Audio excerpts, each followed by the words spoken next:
بینەران و بیسەرانی خۆشەویستی تۆڕی میدیای ڕوودا و سڵاوتان لەبێ ئازیزان خۆشحاڵم جارێکی دیکە لە پۆدکاستی زار و نەتەوە گەشتمەوە خزمەتتان. خۆشەویستان، هاوکاری من و میوانی من لەم پۆدکاستە نووسەر و ڕووناکبیر مامۆستا محەممەد مەسعود محەممەدە. پێکەوە هەوڵ دەین گفتوگۆ لەسەر ئەو تەوەرانە بکەین کە لە میانی پۆدکاستی زار و نەتەوە جێگەی بایەخی ئێوەی بەڕێزە. ئازیزان، ئێمە لە ئەمڕۆ هەوڵ دەین باسی ڕوتی فێمینیزم بکەین. مامۆستا سوپاس، خوشحاڵم جارێکی دیکە گفتوگۆ ئەەکەین. لە زنجیرەکانی پێشوو باسی ڕوتی چەپمان کرد لە باشووری کوردستان، لە نێو کووردا، تەنانەت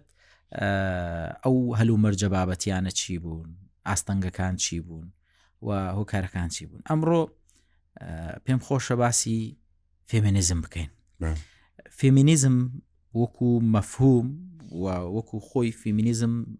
چییە و چۆن لێ تێ بکەین؟ هەوڵی ئەو کەسانەی کە نێرنیان مێ دیکتاتۆرێتی پیاو نەهێڵن یان کەمی کەنەوە، پیاو سالاری بەڵێ سیستەم هەیە. ئەو بابەتە زۆر قوڵە. باوە دەکەی کاک محەممەد بە ینی چ پێ دەڵێن گۆشەنیگای منەوە فەمینیزم و چەپ یەکشتن سەرچاوەکان یەکە.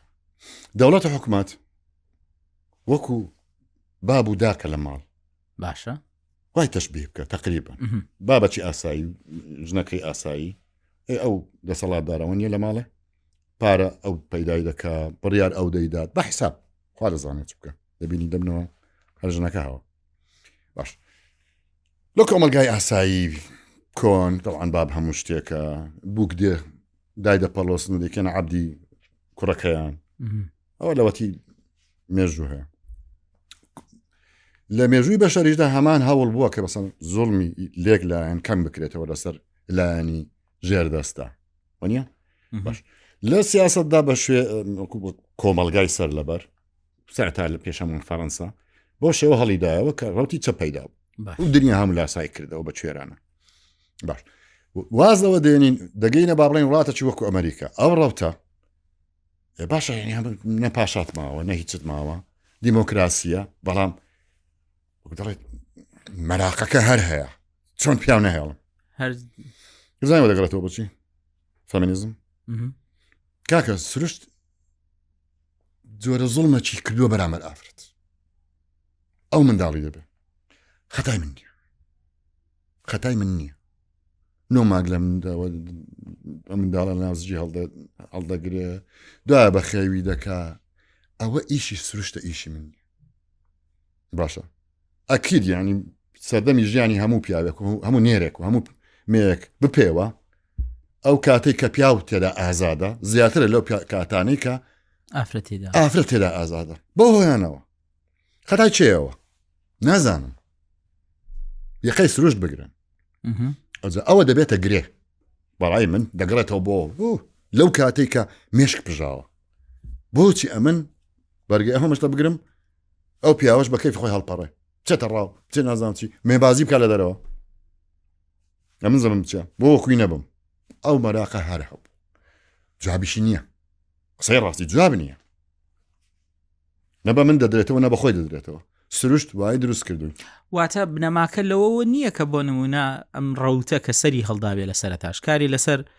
کەمکردنەوە یان نێشتنی ئەو جیاوازیانەی کە بۆ نمونە جیاوازی دەرفەتە، جیاوازی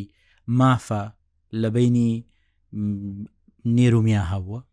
شتێک ئەو هەیە ئەو مەراقە هەر هەیە ئەو تەزەڵڵومە نازم بە کوردی چ پێ دەڵێن ستەم تەزەڵڵوم ینی شەکوا ئەو شەکوایە ئافرەت هەر هەیتی ئەمن نیگبەتم ڕەنگە هەندێکیان پێیان خۆش بێ بالمناسبە چکە سادیەت هەیە مازۆخیەت هەیە ماسۆشیزم ئەنە زۆر ئافرەت لەزەتی لێ دەبینێ هەتا زوڵمی لێ بکەی لە دڵی خۆی دەدرا بزانە من چەند نەزدۆم کاتە من چەند لەسەر حەقم. ئەوە جۆرەکە لە مازۆخیەت کۆمەلگاش تووشی دەبێ هەتاکە مەسەڵەن زۆر کەس کە چیمیا ئەنفال کراین وەک بڵێ پێیان خۆش بوو ئیسباتمان کرد کە ئێمە مەغدورین سراحەتت کرد کاکە پێویست ناکە هەبیرکەوە هەندێک لە بابەتەکە دەردەچین. کاکە محەممەد شتێکی زۆر گرنگ هەیە ئێمە ئێستا پێدا دەڕۆین. ڕەوتی چەپ لەوەتی خوا دایناوە کەی پەیدا بوو ئەکید لە سەردەمی لە شتی بابلی و ئەوانە دەخوێنی ورکاجینە دەوڵەمەندەکان وایان کرد و فەقیرەکان وایان کرد و 2500 پێش زین ئەوە نووسراوە ئیسلاحات ئورکاجینە ئەوەی تێدا نووسراوە ئێوە دەتوانیەوە ناوی لێ بنەی جۆرێک لە ڕەوتی چەپ ئەجەبیل مناسبە چینێک نەهاتوە چاچی کات نەخێر ئورکاجینە پاشایەک لەسەرەوە هات دەوڵەمەندەکانی سەرکوت کرد و تۆزێک مافی داهەژارەکان بیر بناسبە ئەوەش بزانە باشە لە ژێرەوە نهات لەسەرەوە هات یەکسانی با بێمەوە سەر ئەو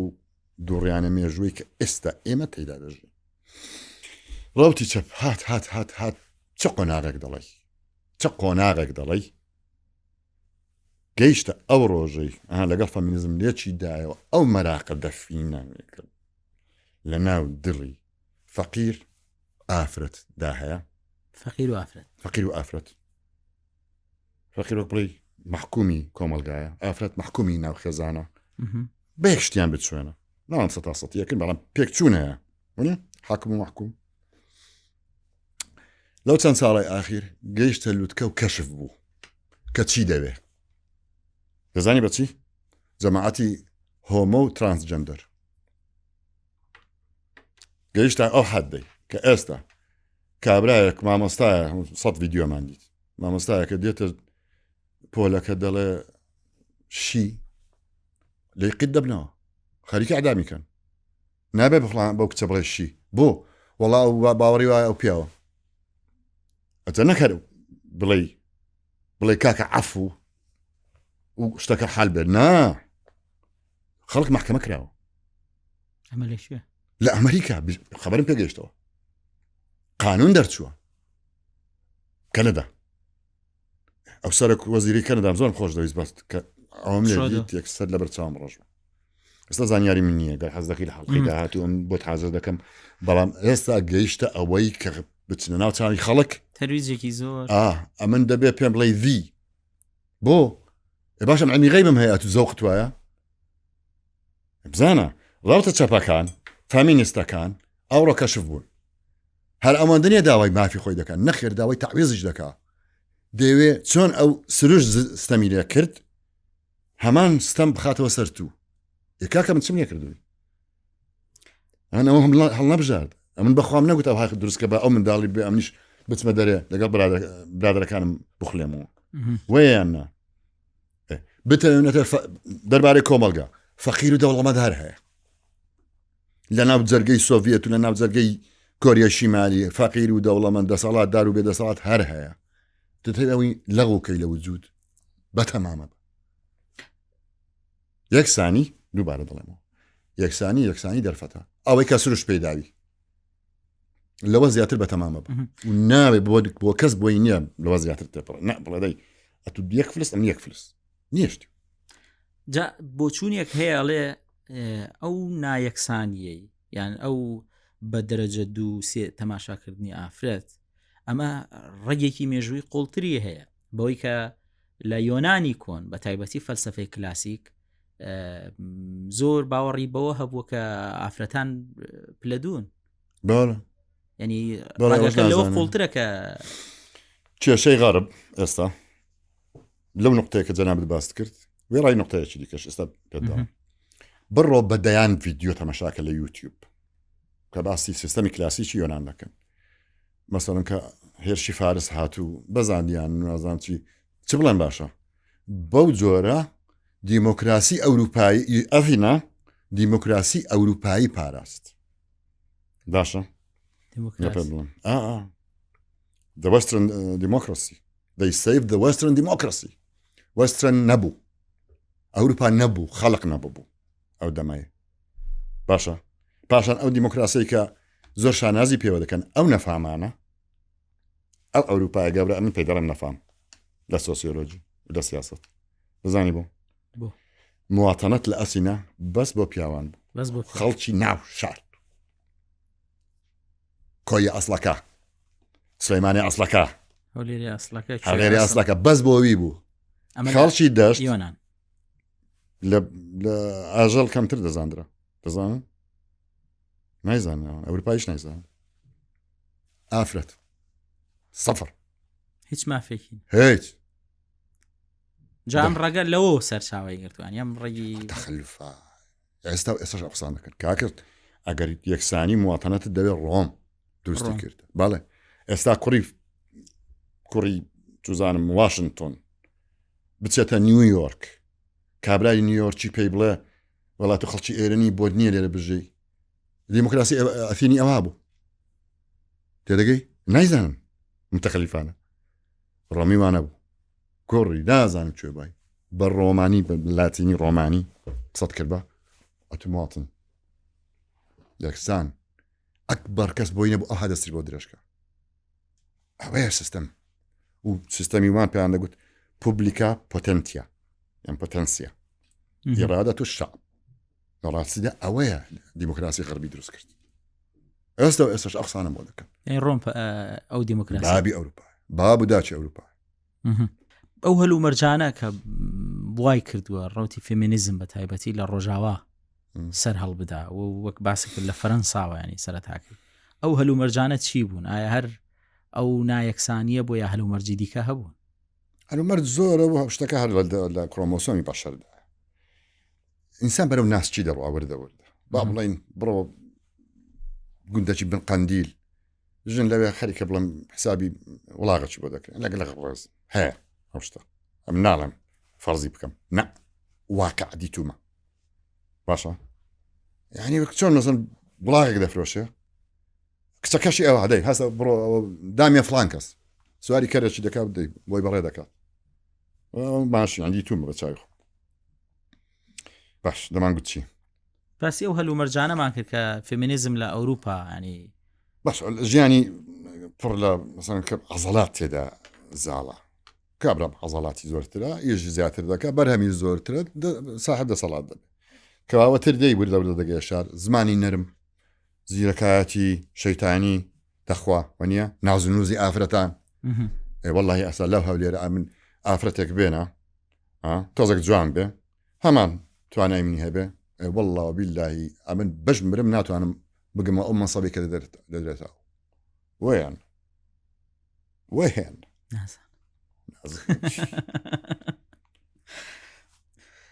تەمە بەستم بەڵێ ئەو ڕەوتە هەر هەیە لە هەموو جەیەک لە هەموو شوێنێک کە مەسەڵەن ینی جیلی یەکەم ئەوی هاتە شار با بڵێن تۆزەک لە سەڵاتی پیاوی کەم کردەوە جیلی دوم سێم چوارم وردە وای لێ دێ دەبینی پیرەژن حاکم دەبن بە داوای ئەوەی ئەها چەند لەسەر خۆن ئەها چەند نازان چین وا دەکەی دەبینی نەتەوە پەیدا دەبن دایەک سالاری باشە بەڵام لە ئەنجامدا ئەو نەتەوانە دەپوچێنەوە ئێستا ئەوروپا بەرەو پوکانەوە دەڕۆ ژن منداڵیان نابێت بوو لەبەر ئەو هەڵوەشانەوەی خێزانەیە هەوشانەی خۆزان چییە ژنەکە دەسەڵاتی بووە بڕیار دەدات وەڵام مێر ناکەم سەڵجێک بەخێو دەکا باشە زۆر لە چوار لە سێژن دوو منداڵیان ببێ یەک منداڵ سەر یەک منداڵ ئەبەش لە ئەنجامدا یان دەبێتە حەشیشە خۆر دەبینی یان نەزانچی احتیمالی دروستکردنی جیلی دیکە زۆر کەم بۆتەوە لە ئەوروپا ئێستا بەڕاستی بەرەو نەمان دەڕۆ بۆ ئافرەت ئەگەر لێی گەڕێ پارەی هەبێ هەم دبڕیاری هەبێ بۆ خۆی تووشی حمل بکات دوو گیانی ئەو سەر هێژە منداڵ بەخێوکە و نازام چی ناڵە دەژیان و ڕادەبێرم بە کەیف خۆمە تا دەمرم زە هەموو ئافرەتەی ئەو عەقڵی نییە بڵێ کاکە ئاخرەت دەبێ بەردەوامی بە ڕەگەزی خۆت بدەی بە وڵاتی خۆت وڵاتەکەت دەڕمێنی ئەت خۆت دەمرێنی ڕەنجی باب و باپیرت دەمرێنی ڕەجان کۆتایی دێت ئەفریقی و ئاسەوی دێن دوای وڵاتەکە تێک دەچێ گوێ نادات ئەو ڕۆتانی کە کاریان لەسەر ئەمە کردووە بە یەک چاو تەماشای دنیا دەکەن بە یەک چاو وەنی ئەها بزانە ئەمە چەند ئینسانین بەڵام ئەتۆ ڕەگ و ڕیشە ئینسانیت ئەو ئینسانەتت دەردێنی کە خۆت پێگەیشتووی you have to be sustainable باشە جیلێک دوو جیلی دی ئەتو دەبڕی و هەن دەبزانە ڕۆژێک لە ڕۆژان ئەڵمانیای شیعە و فەڕەنسای سونە پەیدا دەبێت ئەو لە پێشمانە دەگەی کە ئەوان خۆیان محارەبەی دەکەن بەڵام ئەتو نەتیجەکەت ئەوەیە هەندە بێگانە دێنی و طبعا نزیکترین بێگانەش لە ئەوروپا وڵاتی ئیسلامیەوە نیە جیهانی ئیسلامی ئەوە جیهانی مەسیحی ئەوە جیهانی ئیسلامی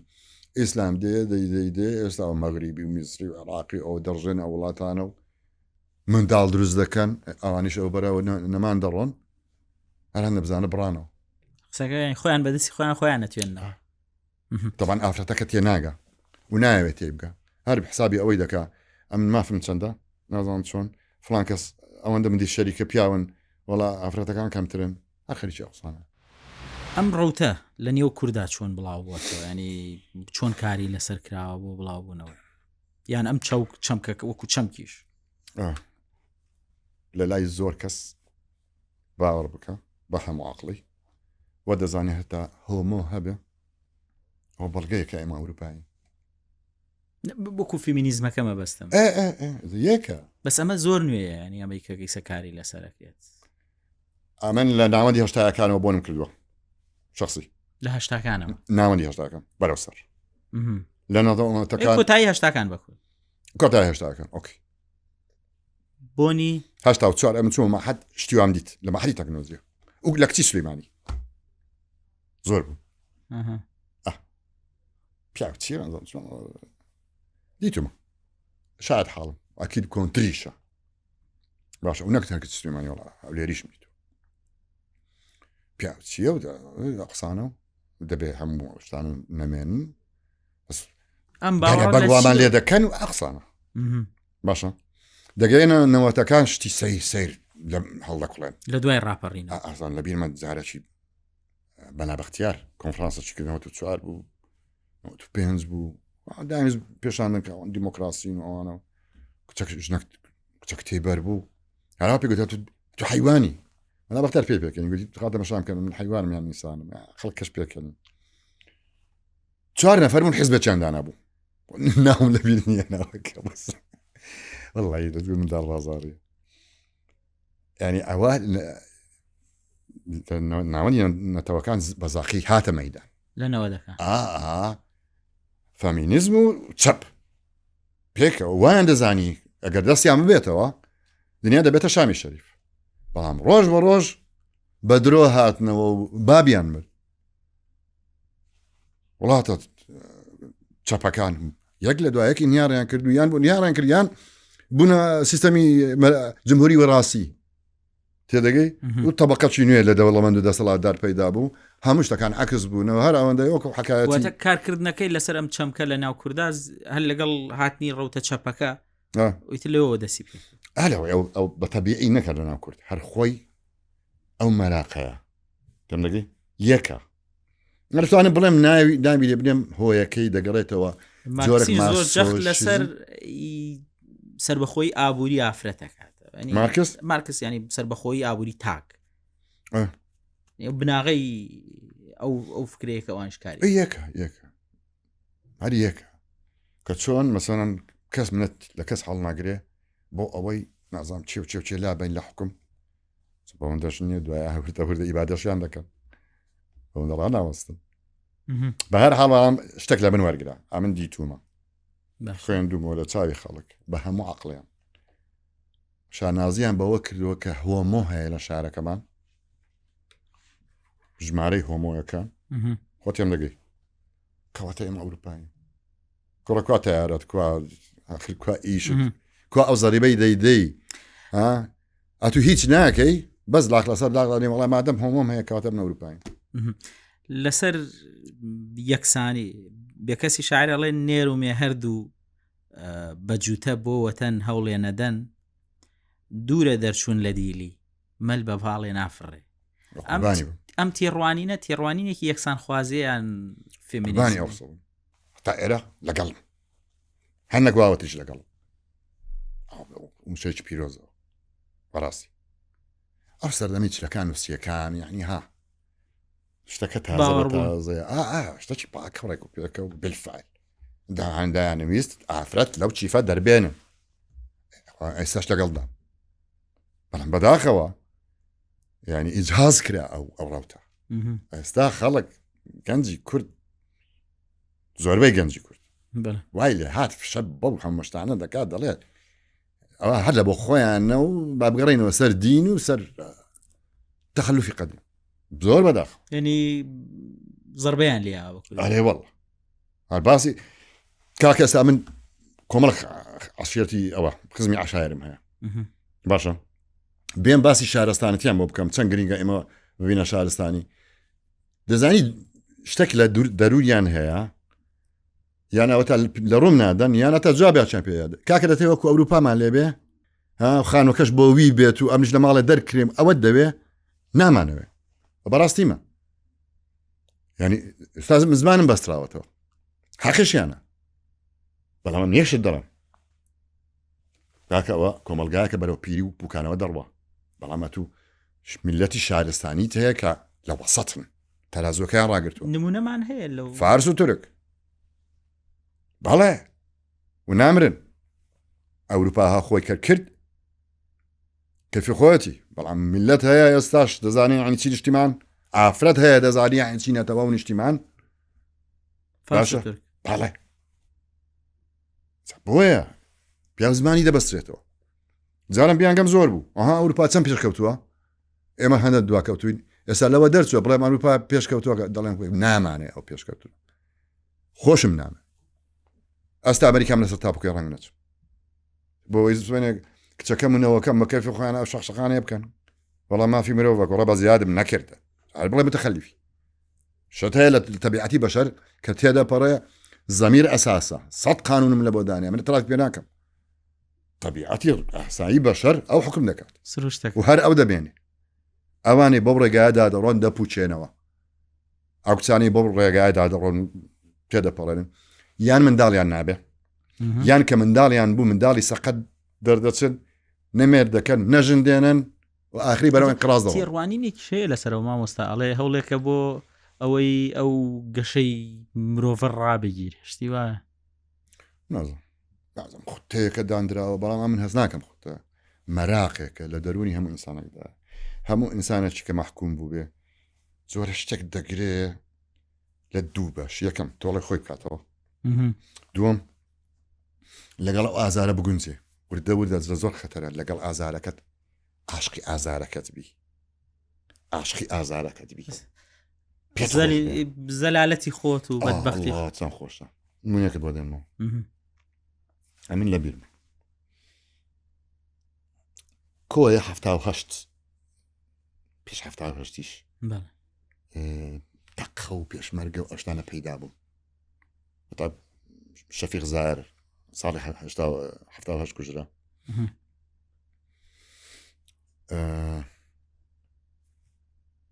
دەگەیە 1970 کە شۆڕشی ئیسلامی لە ئەفەن 79 شۆڕشی ئیسلامی ڕوودەدات لە ئێران پێشمەرگە زیاتر دەبن نەک بڵێ دەب لە هەزارە نا لە باتی 100 کەس دەب لە 200 کە جەنجی عێراق و ئێران دەست پێ دەکات ئیدی گەڵێک زۆر دەرفەتەکە زیاترە ئەو شتە لە من وەرگرە لە بینی 80 تا 80 ئاشتێک ئەو هەوڵە ئاشتەی لە بینی مام جەلال و 84 بوون لەو فترەدا شانازی گەنجی کورد ئەو ئەمن خۆم لە بیرمە ئەمن مسەجیلم لە ناوجێدانەوە شانازی بەوە دەکرات چەند با بڵێن بەعسی کوژرا چەند شەڕیان برد و چەند ڕەبایەیان گرت پاش 85 وردە وردە قسەکە گۆڕا وا دەکەی کابرا دەهات دەیگوت ئەمن لە ئەمنی عامە گیرام ئەوەندە کێبڵم پێکەوت شانازی دەکرد زۆر خەتەرە ئەو شانازی بەرەنگاربوونەوە نییە بەرەنگاری نییە نا زەڵقی لێ دەدیت مازۆخیت دەستی پێکرد وردە وردە وای لێ هاتە ئەو کەسە شانازی من ئەوەندە برایم کوژرا من نازانم چی ئەوەندە سەرم چۆ قڕێ بە شانازیەوە ئەوە چێ ئەوەی مازۆخیت وای ڕۆسەکی زۆر خەتەرە شانازیم بەوە بکەم چەند شەقم پێکەوتووە ئەمە خۆمان لە بێئاگاییە بێئاگاییە بێئاگایەکی زۆر غەڵەت و زۆر پیسە زۆر خەتەر توێرە شانازی بەوە بکەی ئەوەندە شەهیدەمدا لە ئەنفال هەلهەلت بۆ لێدەم هەلهەلت بۆ لێدەم لەسەر ئەو ماڵ و ئێرانیە 182,000 نەکرانەکەین مای شانازی نییە پەرۆشە مەساتە بۆی دەگریم هەمووی بەسەر چاو بەڵام ئەنفال مای شانازی نیە لە بۆ کورد وەک چۆن ئەوی کە تەنفیزی کرد مای سەرشۆڕی و سەرزەنشتیە سەد بام و بەعەس بەڵام وە مەزانە ئەنفال شانازی لە بۆ کورد ماڵوێنانیە لە بۆ کورد تدەگەی برام ئێمە دەبێ بە هۆش بینەوە شکست ئەز ئەوروپاش دەدەر ئەو ئەتو چەند مەغدوریەتش پێت خۆش دەبێ ئەرێ وەڵام زۆر مەغدورم دەی دزوی سیاسیم دەنێ عیبە مامۆستا من پێم خۆشە درێژە بم بابەتە بدەین زنجیرەی ئەم ڕۆمان کۆتایی پێێنین لە زنجیرەی داهاتوو دیسانەوە هەر باسی ڕەوتی چەپەکەین لە هەرێمی کوردستان و لە باشووری کوردستان. بینەران و بیسەرانی خۆشەویستی ئێمە ئازیزان پۆدکاستی ئەم ڕۆیزار و نەتەوە بە میوانداری نووسەر و ڕووناکبیر مامۆستا محەممەد مەسعود محەممەد کە گفتوگۆمان لەسەر ڕەوتی چەپ لە هەرێمی کوردستان و لە باشووری کوردستان کرد. کۆتایی هات زنجیرەی داهاتوو دیسانەوە درێژە بە بابەتەکە دەین تاوەکو زنجیرەی داهاتوو خواتان لەگەڵ.